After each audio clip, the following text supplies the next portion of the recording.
Assalamualaikum warahmatullahi wabarakatuh. Perkenalkan, nama saya Anissa Aulia, NIM 120 20527350, Prodi Ekonomi Syariah. Di sini saya akan membacakan makalah saya, yaitu tentang pasar modal. Yang pertama, pengertian pasar modal. Pasar modal dalam arti sempit adalah suatu tempat dalam pengertian fisik yang terorganisasi tempat efek-efek diperdagangkan yang disebut bursa efek. Pengertian bursa efek atau stock exchange adalah suatu sistem yang terorganisasi yang mempertemukan penjual dan pembeli efek yang dilakukan baik secara langsung maupun tidak langsung. Menurut Undang-Undang Pasar Modal Nomor 8 Tahun 1995 tentang pasar modal, mendefinisikan pasar modal sebagai kegiatan yang bersangkutan dengan penawaran umum dan perdagangan efek, perusahaan publik yang berkaitan dengan efek yang diterbitkannya, serta lembaga profesi yang berkaitan dengan efek. Selanjutnya, manfaat pasar modal. Manfaat pasar modal terbagi dua. Yang pertama, bagi emiten. Bagi emiten, pasar modal memiliki beberapa manfaat, antara lain: 1. Jumlah dana yang dapat dihimpun berjumlah besar. 2. Dana tersebut dapat terima sekaligus pada saat pasar perdana selesai. 3. Tidak ada confidence sehingga manajemen lebih bebas dalam pengelolaan dana atau perusahaan. 4. Solvabilitas perusahaan tinggi sehingga memperbaiki citra perusahaan. 5. Ketergantungan emiten terhadap bank menjadi lebih kecil. Yang kedua, bagi investor. Sementara bagi investor, pasar modal memiliki beberapa manfaat, antara lain: yang pertama, nilai investasi berkembang mengikuti pertumbuhan ekonomi. Peningkatan tersebut tercermin pada meningkatnya harga saham. Yang kedua, memperoleh dividen bagi mereka yang memiliki atau memegang saham dan bunga mengembang bagi pemegang obligasi. Yang ketiga, dapat sekaligus melakukan investasi dalam beberapa instrumen yang mengurangi risiko. Selanjutnya, produk-produk pasar modal. Yang pertama, reksadana. Reksadana atau disebut juga mutual fund adalah sertifikat yang menjelaskan bahwa pemiliknya menitipkan uang kepada pengelola reksadana atau manajer investasi untuk digunakan sebagai modal berinvestasi. Melalui dana reksa ini, nasihat investasi yang baik yaitu jangan menaruh semua telur pada suatu keranjang bisa dilaksanakan. Pada prinsipnya, investasi pada reksadana adalah melakukan investasi yang menyebar pada sejumlah alat investasi yang diperdagangkan di pasar modal dan pasar uang. Yang kedua, secara sederhana, saham dapat didefinisikan sebagai tanda penyertaan atau pemilikan seseorang atau badan dalam suatu perusahaan. Wujud saham adalah selembar kertas yang menerangkan bahwa pemilik kertas tersebut adalah pemilik perusahaan yang menerbitkan kertas tersebut. Membeli saham tidak ubahnya dengan menabung. Imbalan yang akan diperoleh dengan pemilikan saham adalah kemampuannya memberikan keuntungan yang tidak terhingga. Yang ketiga, saham preference. Saham preference adalah gabungan antara hybrid antara obligasi dan saham biasa. Di samping memiliki karakteristik seperti obligasi, juga memiliki karakteristik saham biasa. Karakteristik obligasi misalnya saham preference memberikan hasil yang tetap seperti bunga obligasi. Biasanya saham preference memberikan pilihan tertentu atas hak pembagian dividen.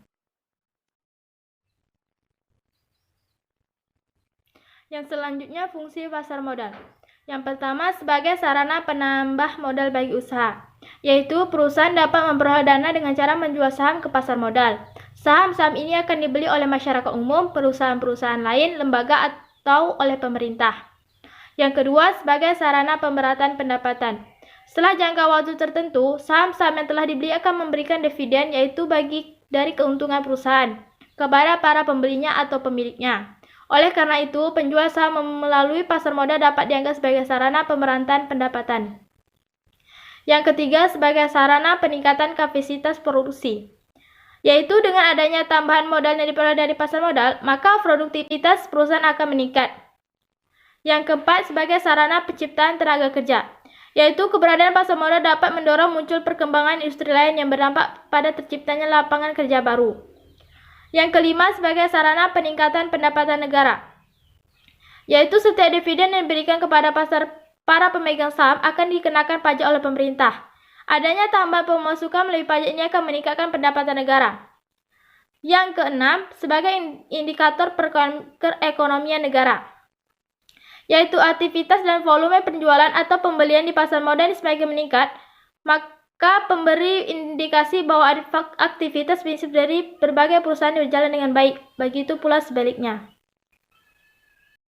Selanjutnya, tantangan pasar modal. Yang pertama, masih minimnya investor domestik. Saat ini, jumlah investor dalam negeri sudah mencapai 363 orang.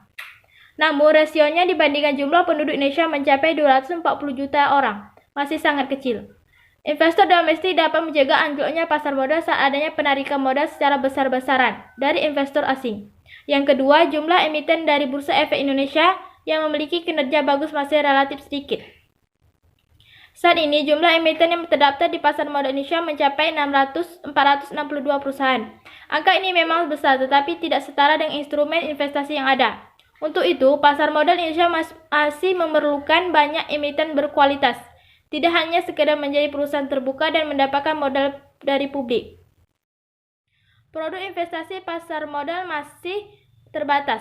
Tantangan yang ada salah satunya yaitu diversifikasi produk investasi. Investasi saham dan SBN kini masih mendominasi meski terdapat pula obligasi korporasi. Alternatif investasi seperti derivatif juga masih terbatas. Yang keempat, sistem aturan yang belum sinkron.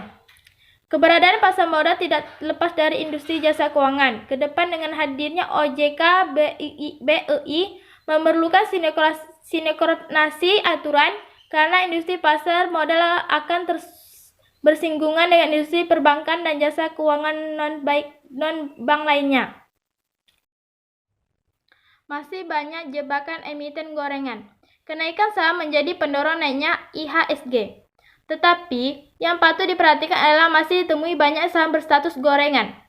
OJK berniat memerangi hal ini karena saham gorengan merupakan investasi yang tidak sehat mengingat pergerakan bersifat semu. Saham naik dan turun didorong oleh pihak-pihak yang saling terkait atau sama. Demikianlah presentasi makalah dari saya. Assalamualaikum warahmatullahi wabarakatuh.